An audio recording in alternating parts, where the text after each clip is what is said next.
ब्रह्मलीन हुए शोभन सरकार के जल समाधि के समय उमड़ी भीड़ पर पुलिस ने की थी कार्रवाई। बेतहाशा भीड़ पहुंची थी। सुनौड़ा गांव थाना अध्यक्ष व बीट प्रभारी समेत महिला दरोगा ने दर्ज किया अज्ञात लोगों पर मुकदमा। चौबेपुर थाने में 4100 लोगों पर दर्ज किया गया मुकदमा। सपा विधायक अमिताभ वाजपेयी जल समाधि के समय हुए थे शामिल। आज चौबेपुर थाना जाकर दी अपनी गिरफ्तारी। चौबेपुर पुलिस ने निजी मुचलके पर छोड़ा। किस मामले को लेकर आप थाने में आए हैं? ये परसों हम सबके आराध्य पूज्य गुरुदेव भगवान शोभन सरकार महाराज का निधन ब्रह्मलीन हो गए थे। उनकी समाधि चौबेपुर के सुनौड़ा के पास में हुई थी। हम सब भक्त वहाँ पहुँच गए थे।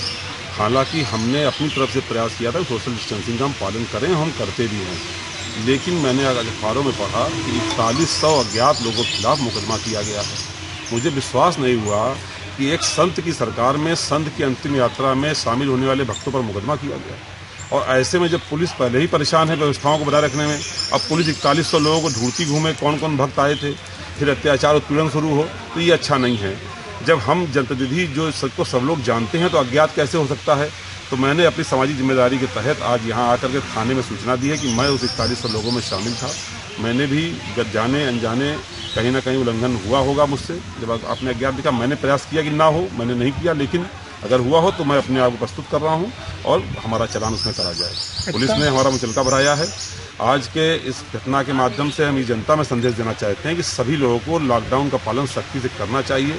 लॉकडाउन धर्म नहीं देखता, बीमारी धर्म देख के नहीं आएगी। और कहीं ना कहीं इस बात को लेकर पीड़ा भी है कि एक राजनीतिक संत की सरकार में एक धार्मिक संत की मृत्यु होने पर इस प्रकार की कार्रवाई करी गई। इसको लेकर के मन में पीड़ा भी है। जनता में संदेश जाना चाहिए, किसी भुलावे में न रहें। कहीं ना कहीं ये जरूर लगता है कि जब समाजवादी सरकार थी तो उन महान गुरुदेव संत के कहने पर वहाँ मैथा में तहसील बनाई गई थी।